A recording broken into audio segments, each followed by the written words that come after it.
you must also come to terms with your perspective on ancestry and what trauma you carry from that ancestry. And then the work is to, undo that at a daily basis. This is why the moon is so important, because she's giving you the opportunity to integrate those shadows in the light and bring healing into your experience.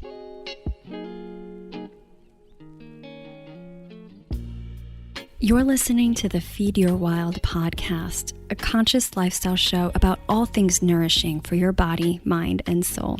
I'm Vanessa Rodriguez, and join me for candid conversations with changemakers, exploring health and wellness, food as medicine, intuition and spirituality, and nature-based practices that will transform your health and feed all parts of your wild self.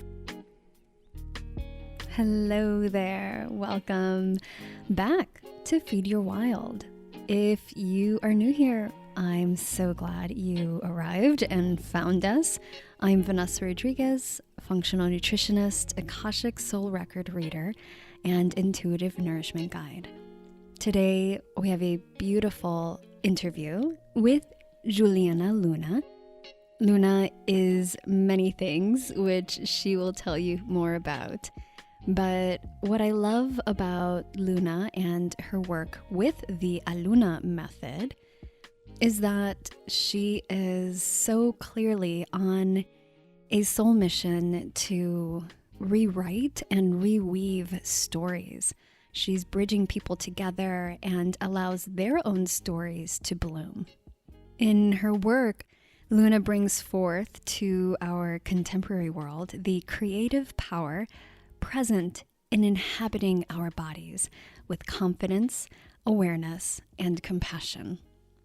One of the themes that has been popping up this year in 2021 and in last month's March's Akashic Soul record reading for the collective tuning into the Feed Your Wild podcast, there is an invitation here for all of us to inhabit and reconnect, re-know our bodies in a very real way, in a sensual way.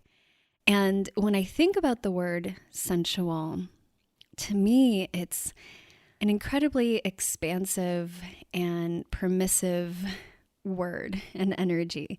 It brings me back to all of my senses and remembering that we have all of these senses, whether it's the 5 senses that we typically may think about of our bodies. So smelling with our nose, seeing with our eyes, touching with our skin, tasting with our mouths and our tongue. But there are so many other senses that are part of our sensorium that we can awaken. And one of the things that I have found incredibly helpful as a person who doesn't always feel rooted or grounded in my body, which I'm sure that many of you may also feel this way. I tend to float up. I feel very connected in crown chakra and in journeying to other levels. But staying in this body is not the easiest thing for me to do. And of course, it is incredibly natural for us to do so. So when we find that we have a difficult time in connecting and rooting with our bodies, of course, this may often be due to trauma that we experience, that of our own, but also that of our family and ancestors. So there's that aspect, but there's also our cosmic predisposition and proclivities, right? So for example, while we all have all of the elements and we have all of the signs in our birth chart, of course, we might have more energies like planetary influences occupying certain areas, certain signs. So for myself, I don't have any planets that in my natal chart are in earth signs. Now, of course, I have earth signs in my natal chart. Everybody does. And We have transits happening all the time with all the planets. So we always have opportunities to experience all the different flavors that the cosmos have for us. But what I have found as a person who does not have natally a lot of major influences in my earth signs is that it's been a constant reminder and practice to root and to stay in my body. Hence my company's name, Wildly Rooted, which literally was an epiphany for me that this was a kind of like a soul mantra that supported me in remembering to root to myself, to this earth, to Mama Earth, to my ancestors and such. So back to the essential experience, a practice that is really helpful for me is to commune with life, with foods, with plants, with people, with nature, with even electronics in a more sensual way. And how game-changing it can be when we really meet things with that kind of presence. And that's one of the things that really struck me about Luna and her work was how wonderfully sensual it is. A previous guest, Erica Rose Santoro, which I'll link up our conversation in the show notes, introduced me to Luna's work. And so when I began to get to know Luna's work a bit more and listen to her teachings on the Aluna Method, the African-centered framework for self-awareness that she has birthed and continues to develop and grow, I knew I wanted to have her on to speak more deeply into this sensual experience, this embodiment, through our connections with our womb, with the moon, the power of our periods. And from a Yoruba perspective, one that isn't talked about much and yet holds so much wisdom. In this episode, we talk about Luna's experience in childhood in Brazil and her perennial search for home, how spirit and her had their own language through dance. You'll hear about what is the Aluna Method, how Luna came to create and develop the Aluna Method, and her pilgrimage to Africa, her ancestral homeland, and the powerful initiation and remembrance that Luna experienced in connecting with her ancestors. Luna shares about the orishas, the embodiment of nature's forces. Luna touches on the many layers of grief that she touched in connecting with her ancestors, and her manifesto paying back in service of her ancestors and rebuilding their narrative to integrate the wisdom teachings that we so need today.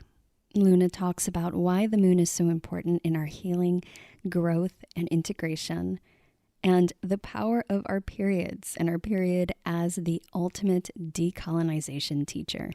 I love Luna's perspective on very common challenges that might be experienced in the reproductive center, the emotional body connection, and the sovereignty in honoring our cycles and claiming the space that we need, especially in today's world.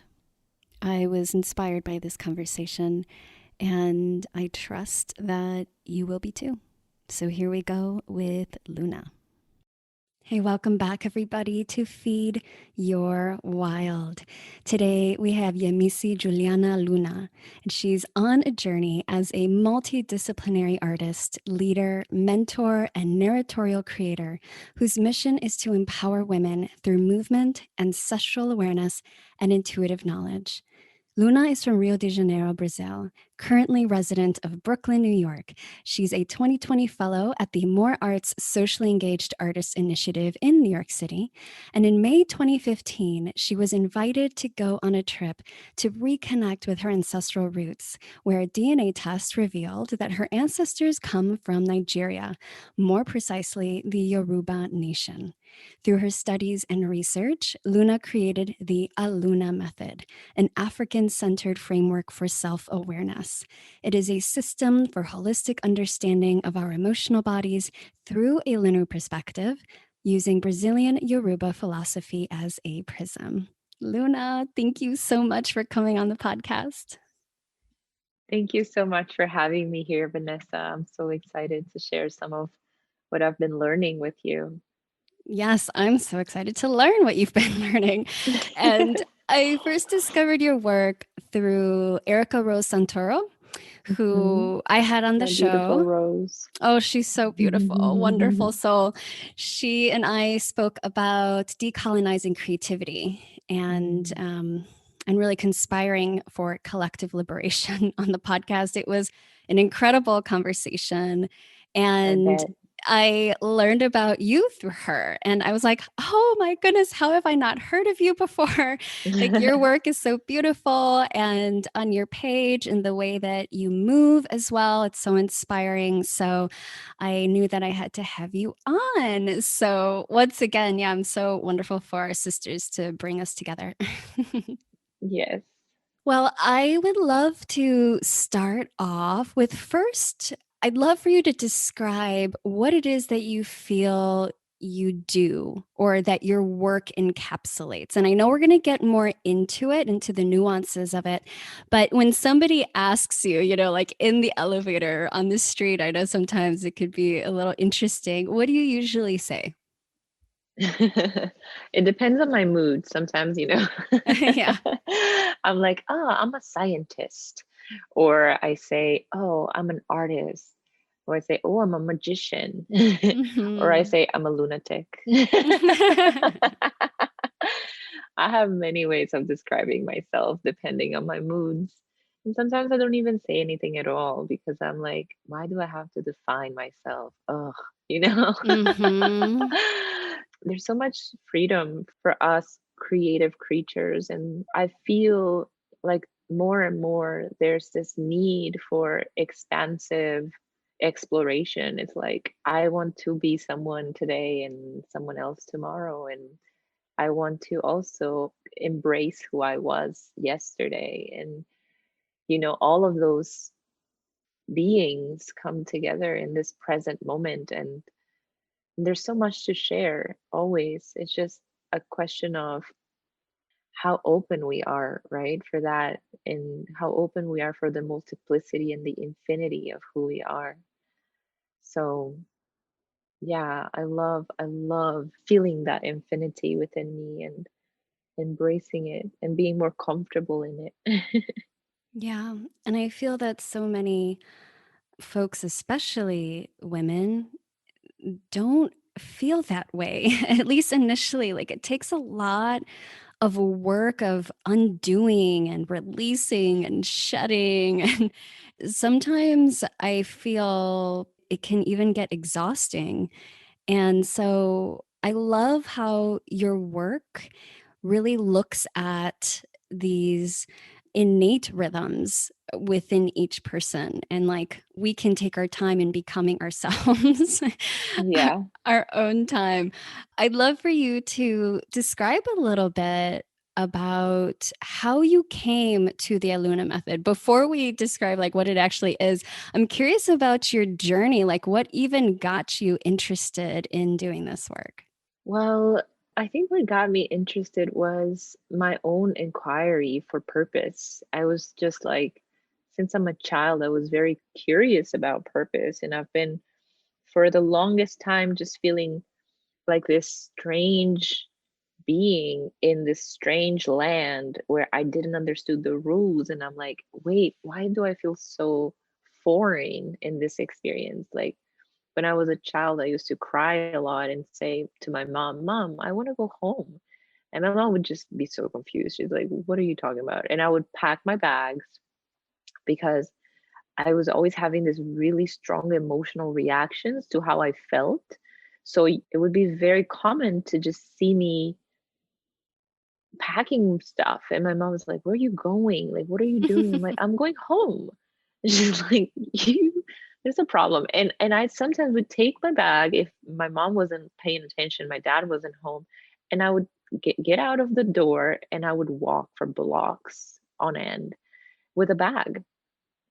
And my mother, like, she once freaked out so bad, my dad went to fetch me on a car and was running around all the neighborhood looking for me. And finally, he found me blocks away, just with a bag, walking and crying and telling them, "I want to go home." And that was like, for them, it was so, clear that something was like affecting me, but they didn't really know what it was. They didn't have the language nor the tools to understand what I was talking about. Mm. So I grew up with that sense of longing in a strange way. And in the way I saw the world, I was always kind of like, in school and university, I was very smart and people would look up to me. But at the same time, that would make me more of an outcast because everyone else was just like about having fun and enjoying themselves. And I'm like, I'm so curious. I want to understand everything. I'm always the one making questions. And the teacher is like, "Please don't make any other questions. We need to get on with this lesson." Mhm. So, it was an interesting experience in my childhood. So I feel like that was what kind of put me into this quest of like, okay, what is the meaning of me being here? What is the purpose of me being here? And feeling this connection with everything around me.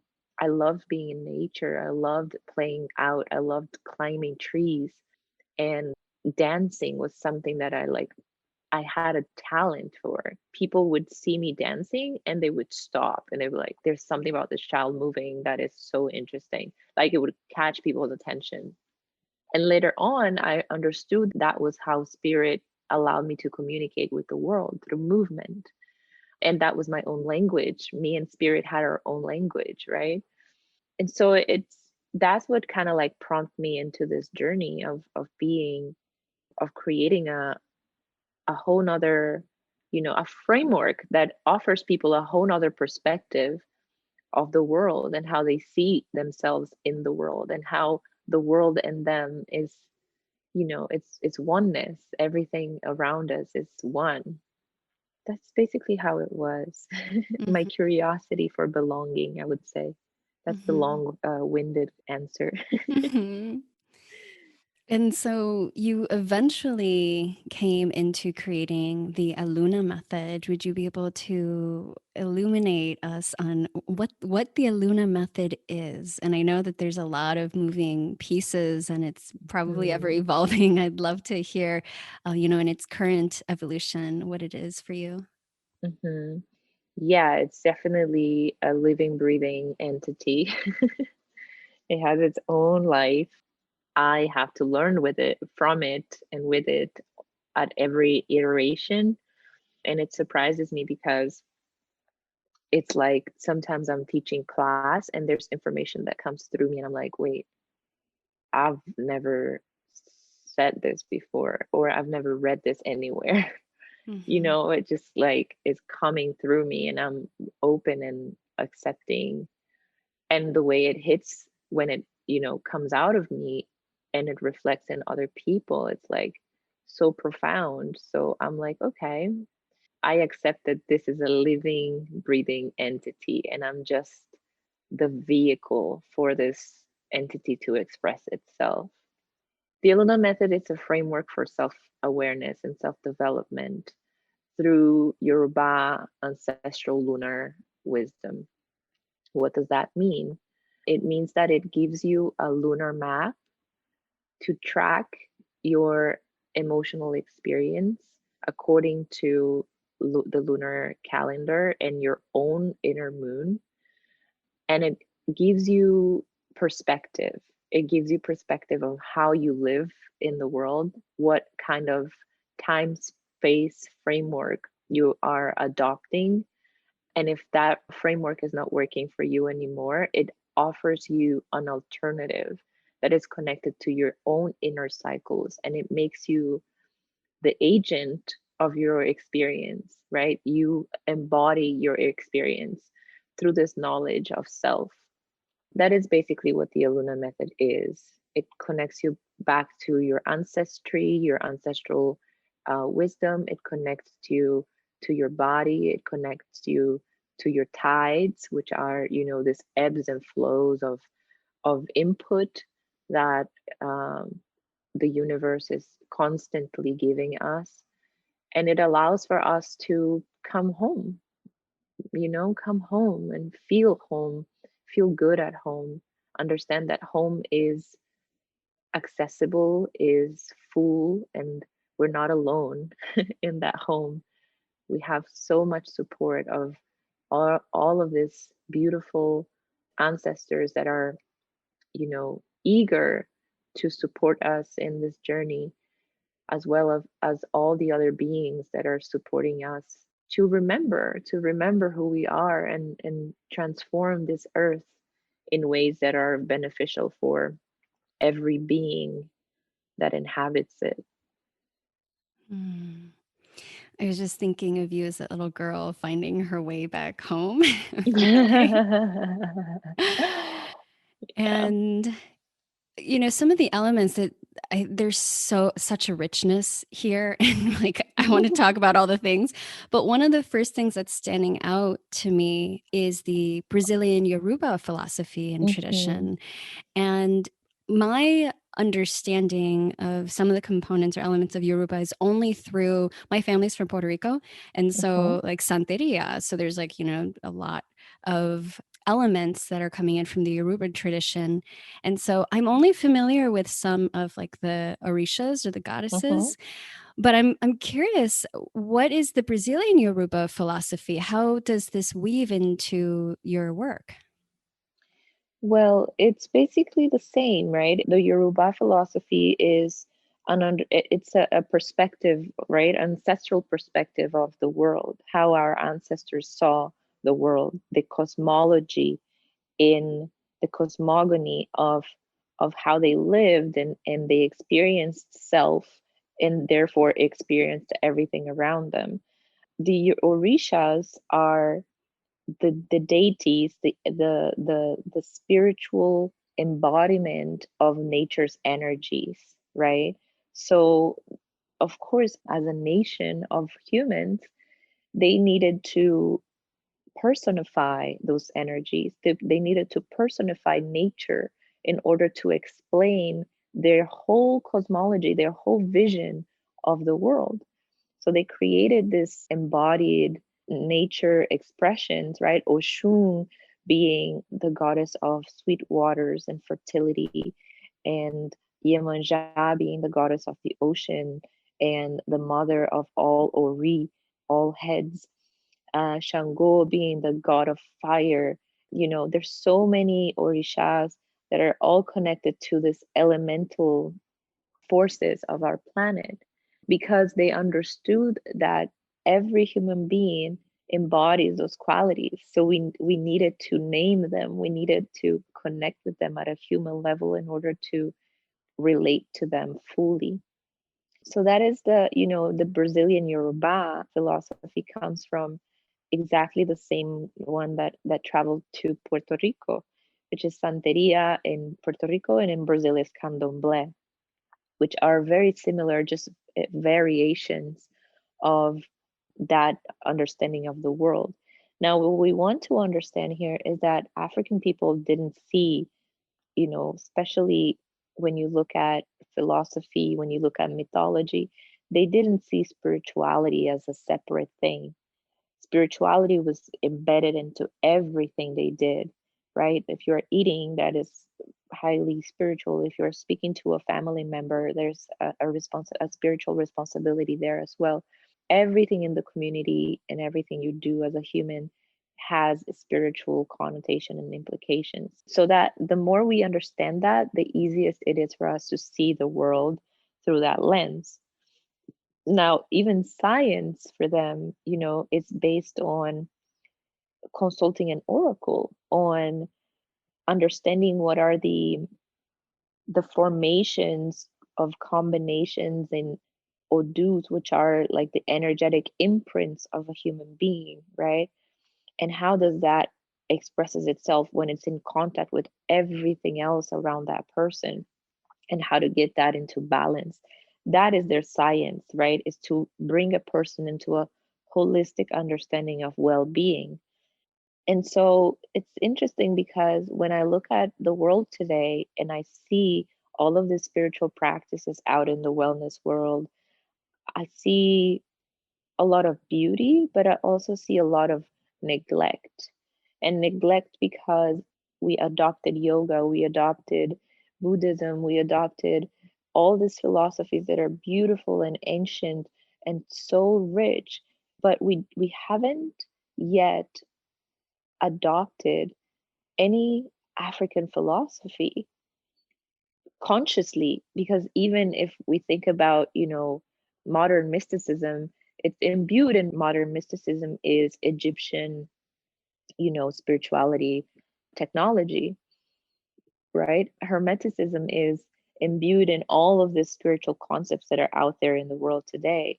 So, but that is like basically undercover African information in there.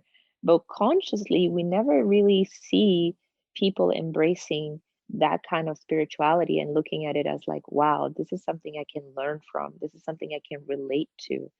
This is something that I can draw inspiration and knowledge from because it's made by people and interpreted by people that added so much value in society, right? And that is a political stance in my spiritual practice. I'm like, I want my ancestors to be fully revered and honored in their wisdom, in their contribution to humanity's, the fabric of humanity, right? Without losing the reverence, the celebration of my culture. So that's why I decided to use Yoruba, Brazilian Yoruba mythology, to teach my methodology. Hmm. So, so important. And, you're touching in on a lot of things here, like this vast erasure of peoples and cultures, and also co-opting. And I think what a lot of the sort of modern wellness, or modern spirituality movements, a lot of them taking components and elements from various cultures, and so it's a really interesting time, because I feel like there is a lot, especially I think over the past couple of years, a lot arising to the surface, like almost like the ancestors are like, hello, Yeah, they are. here we are. They really are. Yeah. And so I'd love to actually go into your journey of connecting with your ancestors. You mentioned in your bio that you took a trip to reconnect with your ancestral roots. How did that unfold and connects with the Aluna method? Well, that was the reason why the Aluna Method was actually born, right? Because I was called to go on this trip to Nigeria through this project called Brazil DNA Africa. And it was at the time, I had no clue. I was just like so hyped that I had to do a trip to the African continent because that's my favorite thing to do. And I was just like hype about it. And when I found out that I was actually kind of like going through an initiation process, I was like, Mm. skirt, wait a minute. I was like, what just happened? This caught me off guard. It was really about finding that purpose in that initiation trip. Through this project, going to arriving there, learning about my ancestry, crying during, the whole trip took me to different places around Nigeria when we went to Badagry in Lagos, I was so touched because that's where my enslaved ancestors were kept captive in this huge compound where they had people packed up, and they exchanged people for like umbrellas and bottles filled of liquor. Like they would Mm. have 40 people packed up in this tiny tiny room, and you could give an umbrella for like 40 people. I bawled crying. Like Mm. I was feeling such just grief for so many of the lives of my people that were sacrificed and were tortured in the process of slavery. And then there's the trip. The trip is a trip. Like, how would you put people in this crazy looking ship thing and lay them down in a way where they would literally have no dignity and be in on like the vast ocean for months on end to get to this like this other continent and oppress them and enslave them. And it was just like so many layers of grief. And so when I Mm. finally went through all of that, I was just like, you know what? This is my legacy. My legacy is to find this stories of my people, the stories that made it through all of that. Sorry for my clarity on this, all of that shit, and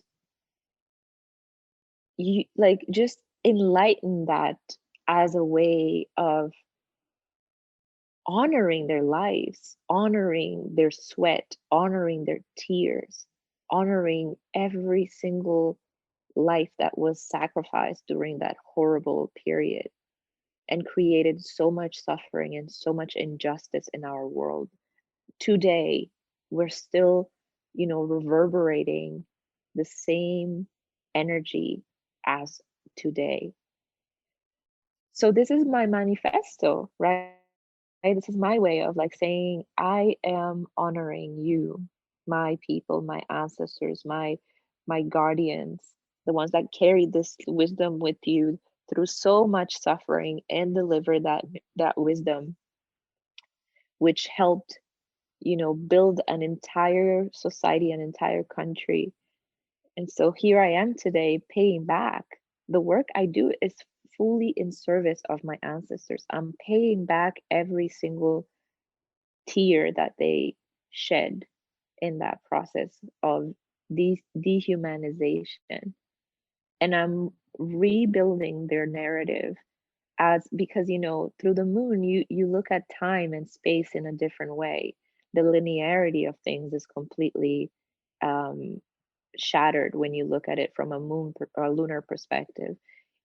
The moon is cyclical, and her way of expressing time space is by collapsing past, present, and future together.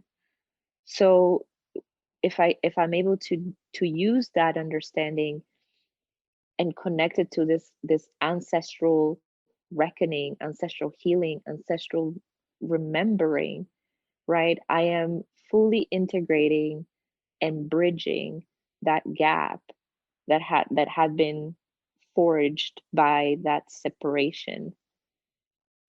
So that's why I do what I do. Mm.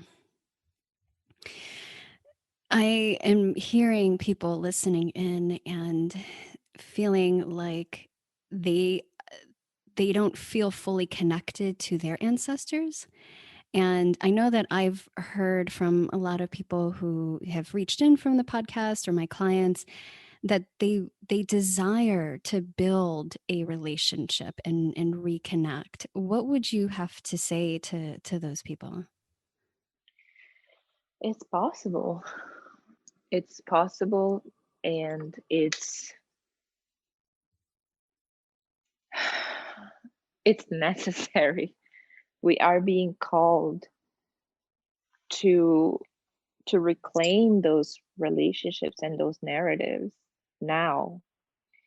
Every single person in this planet has, you know, work to do with that regard. And I want to clarify this whole thing with ancestors, because if you're a white person, or someone that recognizes that your ancestors were, people that damaged a lot of society, and in their actions and the way they behaved in their and they moved through life, and you're scared to go there, scared to dig in there.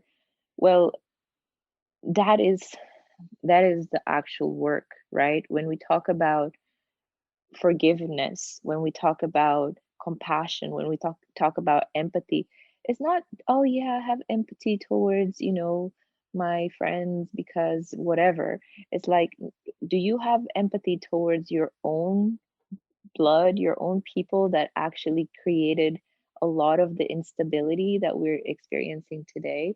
Are you able to see yourself as a continuation of that process, and then shift the energy in order to become, um, a creator of justice, a creator of harmony, a creator of awareness, right? By owning those wounds and really sitting with them, and then accessing your ancestors, because in Yoruba culture you only become an ancestor if you have, as a living being, contributed to society, to your community, with your gifts, with your acts of service, with your integrity. Iwa pele iwa rere, the path of good character, full of integrity. I don't even want to use the word good, because that is very, it's polarizing language. But integrity, and full responsibility for your service in this earth. So you only become an ancestor if you walked that path in integrity. And then you are remembered, you are revered. People in the community acknowledge you as that force that, like, uh just gave so much, and helped so much in the advancement of that communal structure.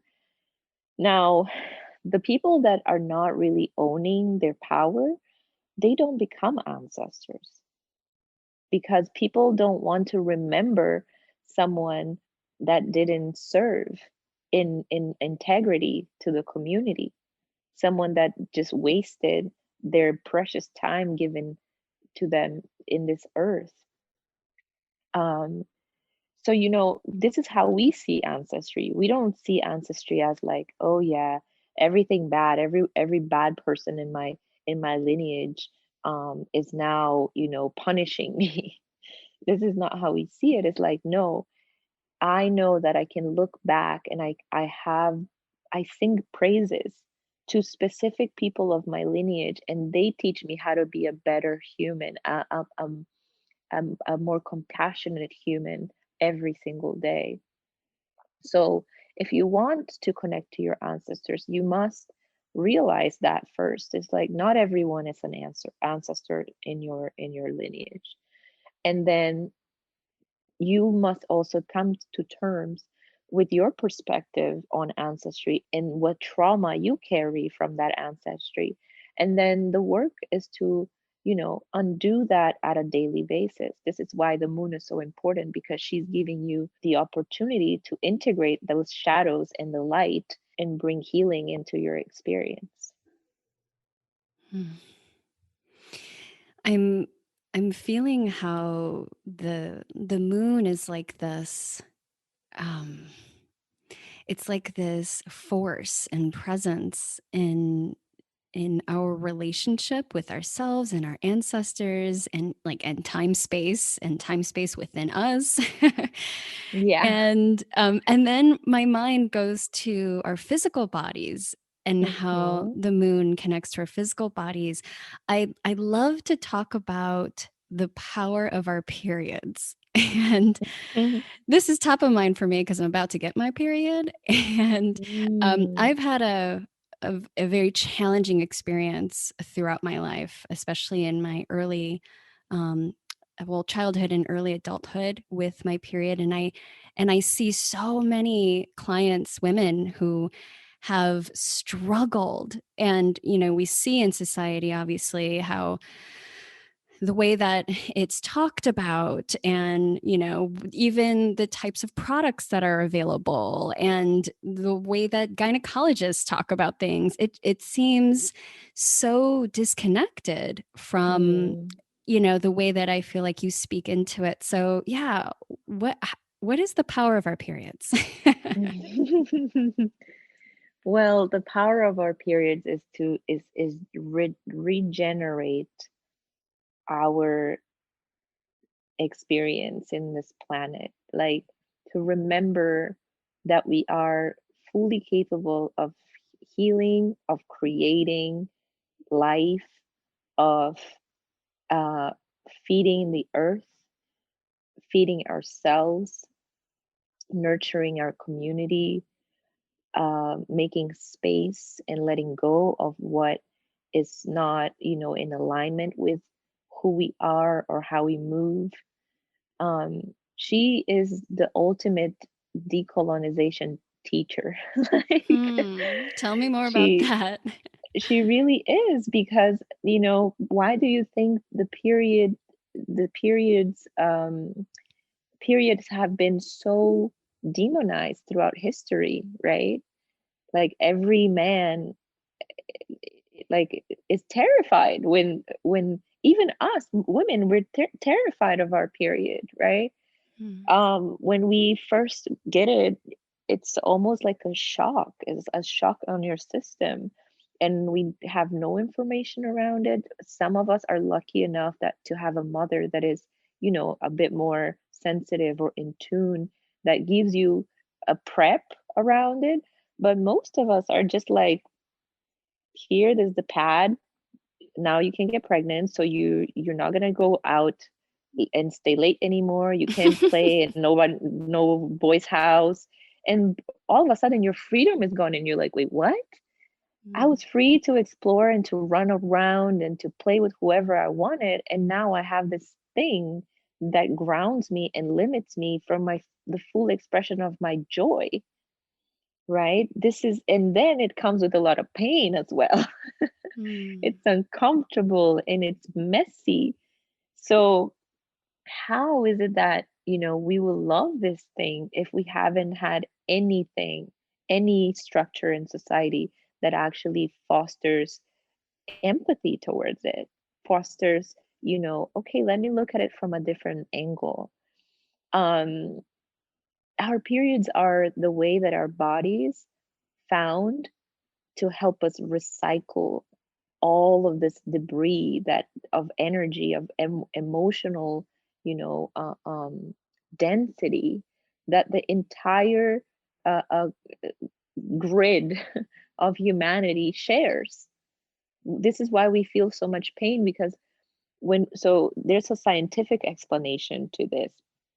When we are born, when we are in our mother's womb, right? At 5 months old, more or less, we start to develop this little cell called the follicle. And the follicle is filled with every single egg that we will ever produce throughout our whole lives. We already are born with this little, you know, pouch with all these eggs inside. So at 5 months old, I have that being developed in my uterus. That means that when I'm in my mom's belly, I already have the the possibility of life within me, of my future children. the ones that are going to keep continuing the lineage of my of my genealogical tree. Now, if I had that at 5 months old in my mom's belly, that means that I was an egg at in my mom's belly at 5 months old when she was in my grandmother's belly. And this goes back and back and back into the beginning of time. The X chromosome can be traced down almost like an ancestral map. You can trace down, breaking it down into a mathematical structure, which goes into the whole Fibonacci thing. Um, it can be traced back into time so far that you find the first woman that was ever present in your lineage through that information, through that genetical information. So imagine the amount of data that we carry in that follicle, because all of the emotional states that my mom is going through when she has me in her belly are being encoded into that little, you know, data collector called the follicle. And that also includes the information that came before her. So when that follicle breaks for the first time and that one egg, in our first menstruation is dropped into our uterus, that is all of that ancestral information being released all at once. It's like a nuclear bomb almost. Hmm. That's why it's so painful, because you're like, wait a minute, I'm accessing all of this trauma and I don't even know what to do with it. And your uterus is like, don't worry, this is just our way of clearing the trauma, but you have to be aware of it. If you love it, embrace it, and respect it, that is actually an organic clearing that happens every month. And you're like, oh, okay, great.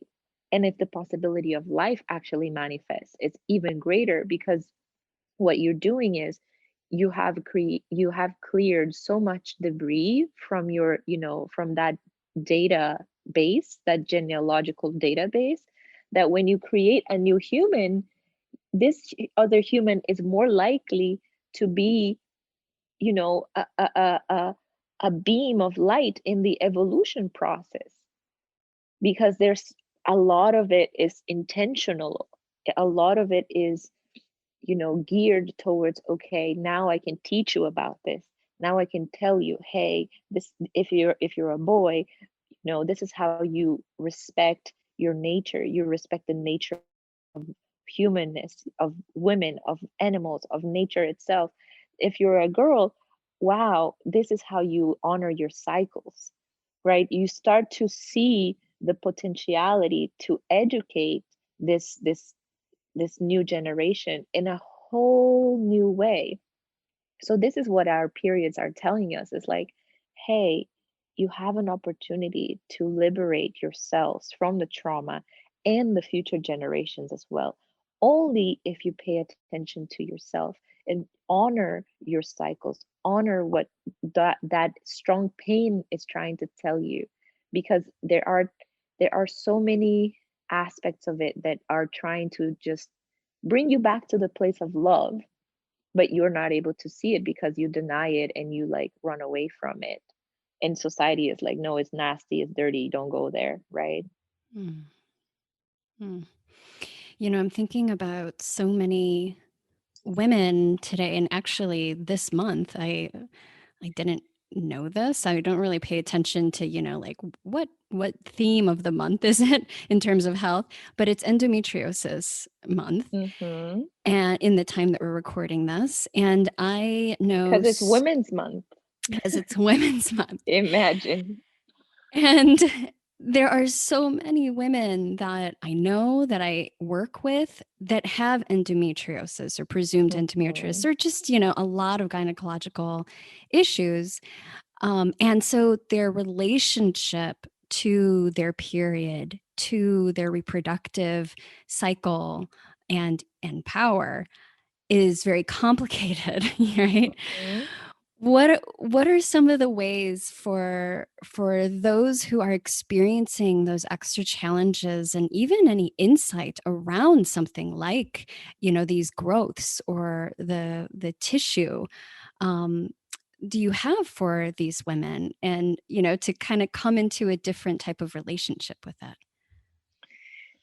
Well, you know, the endometrium is the lining of our uterus that expresses itself when, we're receiving that egg. It starts to like get more, I would say more like, it's a tissue, right? It's like it starts to get like juicy when that egg comes in, and it almost like receives the egg and holds space for the egg. Now, when you when that tissue outgrows and it needs to attach to other organs, and it causes pain, and it causes constipation, and it causes discomfort. Let's think about it from that emotional lunar perspective, right?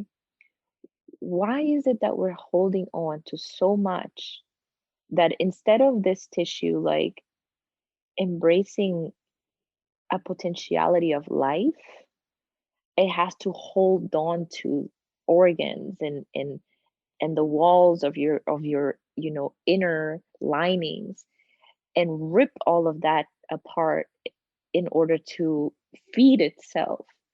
It's Mm, almost as if we are creating a monster that eats flesh. It eats what we are, you know, uh, uh, suppressing. It's so scary to think about how much hate we've been educated to withstand for ourselves. Like, it's like, mm, I hate myself so much. I hate this period situation so much. And I don't allow it to do its organic thing. And because of all of that heavy, suppressed emotional uh, um, charge, it my uterus is receiving information, and it's the linings of it are just like out of control. And I'm, as a human, I'm like, I know how much my body, how intelligent my body is. It's the most premium ancestral technology that we have is this body of ours. Every cell has a purpose. Everything in it is connected, and it's working in harmony and unison for health to happen. So if I am seeing that in my uterus, in that specific place where the emotional body is being so, you know, uh, um, it's so present, and I see that my linings are like taking over other organs, that means that I'm holding on to too much. I am internalizing and suppressing too much. And my body is just telling me, hey, this is not the way to do this. Look at what it actually can cause. It's out of control. You need to learn a different way, right? And the more, science is all over the place with it because they don't know where it comes from. They don't have enough research. Now maybe they're doing more research because all of these celebrities have come out in the open to say, oh, I worked so hard my whole career, and then all of a sudden I was on set and I had this crazy pain and I fainted, and then they rushed me through the to the hospital, and they found out I had endometriosis, and it was literally taking over my entire body. So, if you take the data, if you take the women that have been experiencing this and compare their what they're saying about how they felt when they found out about this disease, you will see that it's very similar. It's hardworking, high achieving women that are not allowed to express their emotional states because of whatever it is, right? and they end up falling into this imbalance. So I think there's a lot there for us to, to examine as people that are willing to heal, people that are willing to embrace a whole nother uh, way of life. Um, and for sure, diet has a lot to do with it. Um, how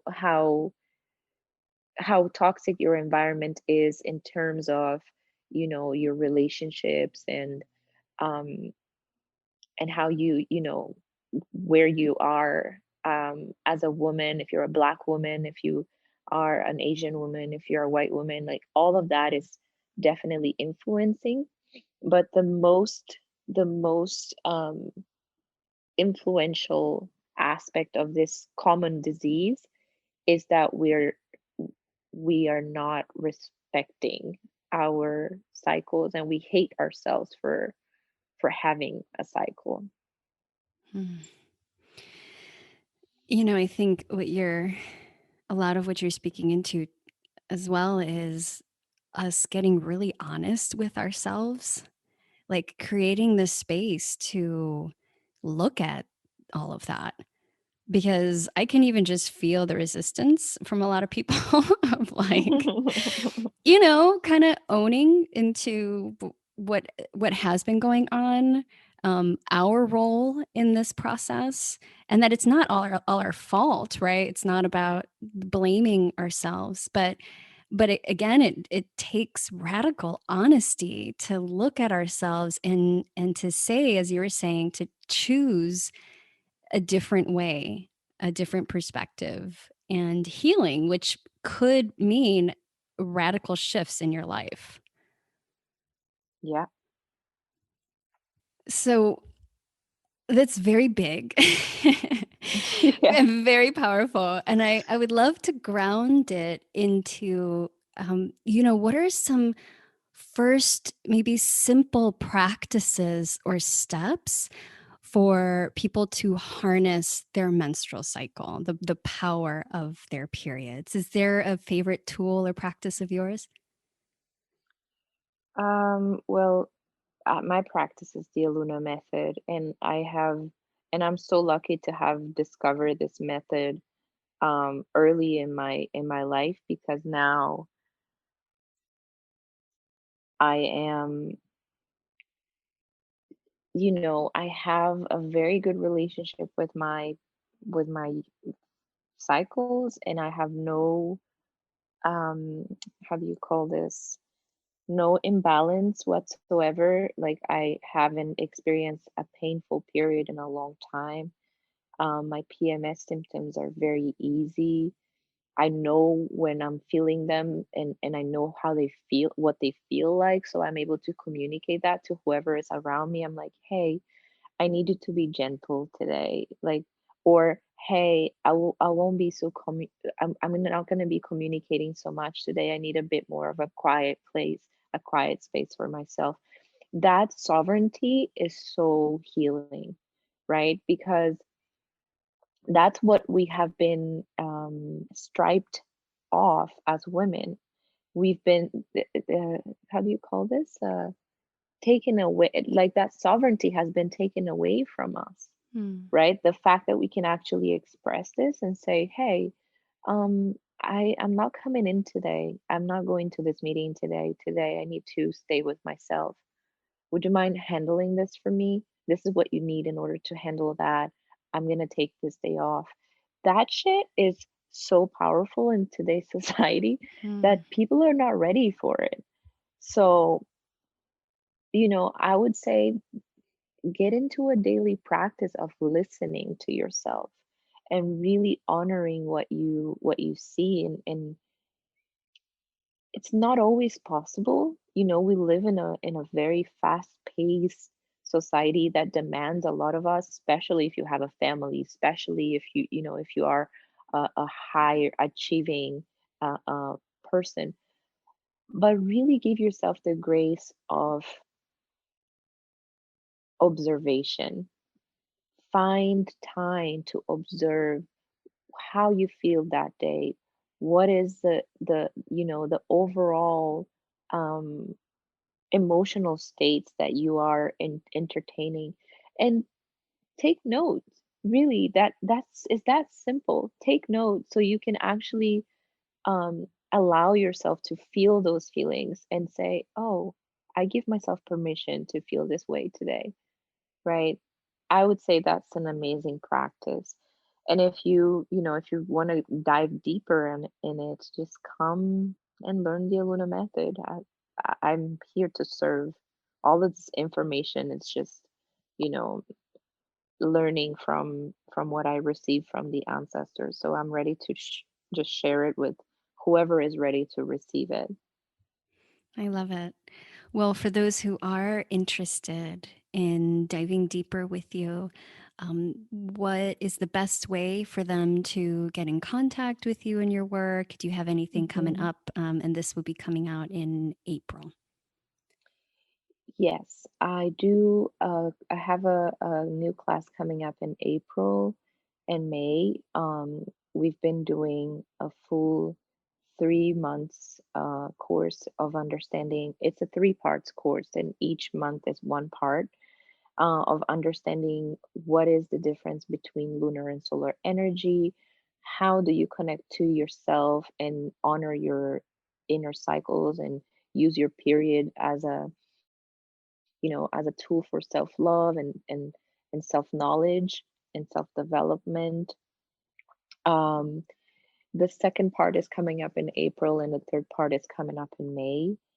And you can always work with me in one-on-one if you don't feel like doing the group class and you want something more focused, more specific. Please come through. I'm super accessible, and I'll definitely, do my best to support you in your journey of remembering. Beautiful. Well, I can't let you go until you answer this one last question that I have that I ask everybody who comes on the podcast. And that's what is currently feeding your wild, whether that's body, mind, or soul right now? Currently, what's feeding my wild is getting back into my movement practice and being more into my body, accepting that that is part of, my calling, and just leaning into it more often. That's what's feeding my wild right now. Wild dances and embodiment of all the things that need to express themselves through me. And I highly recommend everybody to check out your Instagram page where you demonstrate some of your amazingly beautiful moves on the pole. And I just like, I want a pole in my place. That's You should. incredible. Yes. I get so excited. So, yeah, everybody needs to go check that out. And, oh my gosh, there's so much beauty in this. I appreciate you and your work and your service to the world and to your ancestors. So thank you for what you do. Thank you so much for having me here. Thank you, everyone, for listening.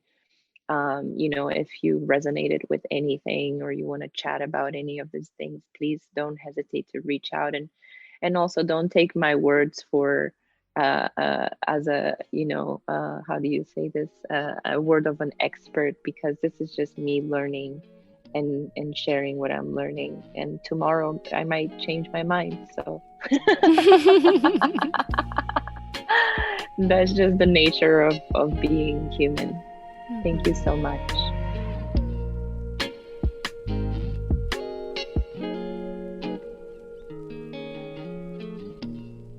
Hey there, I made something for you.